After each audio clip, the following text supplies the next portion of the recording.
Hej og goddag. Mit navn er Gunnar Larsen. I dag skal jeg repræsentere denne fine stol fra, ukendt skaber. Jeg mener han hedder noget med Gunnar Gunnarsen. Eller så mit navn, til en fusker. Ja. Men hvis vi kigger her, så er det en... Hvad fanden? Det var sgu ikke en del af planen. Nå, vi fortsætter.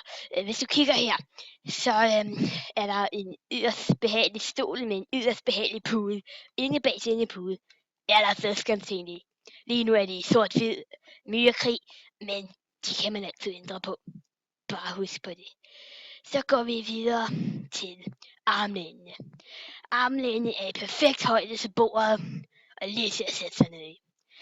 Lige til, hvis du skal skrive en hjemmeopgave eller spille på din computer. Perfekt kontorskole. Det beder jeg mig om at sige. Okay, så går vi ned til julen. Specielt importeret fra afrikanske slaver. De er sgu meget dejlige, de afrikanske slaver. Men det er dejlige og mere forfærdelige. De her hjul, de er top-tunede, klar til at køre, og den har en motor. Det skal bare lige siges. Så skal vi høre, hvad Bente har at sige. Hvad har du at sige, Bente?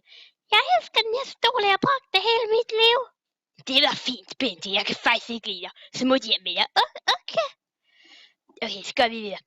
De her armlæn, de vil aldrig knække, for de er lavet af specielt importeret stål fra Kina. Ja, det kan godt være, at vi som siger kineser er noget bras, men det her er godt. Så tænker jeg nok, hvad fanden Gunnar? Hvad fanden det er for en hul i armlænet? Jamen, det er lige til at stikke armene ned i. De kan justeres til lige den armstørrelse, om du er fed eller tynd. Så kan de justeres. Og det er bare super dejligt at have armene i det der hul. Det er bare dejligt. Så har vi det her IKEA-bras, som bare ingen skal købe, mand. Køb hans stol, ikke det her lorte IKEA-bras. Så prøv lige at se på det. Den hvide skamle mand. Hvad fanden er det her?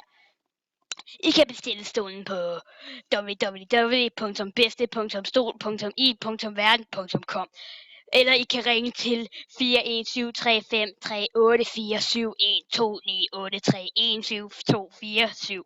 nu. Og så kan du få din egen verdens bedste stol nu. Og som sagt, den er for ukendskab. Jeg ved ikke, hvad fanden der har lavet. Jeg har fået en kopi. Og Bente, du har stjålet den fra mig. Forfærdelig hustru. Nå, men tak for I så med.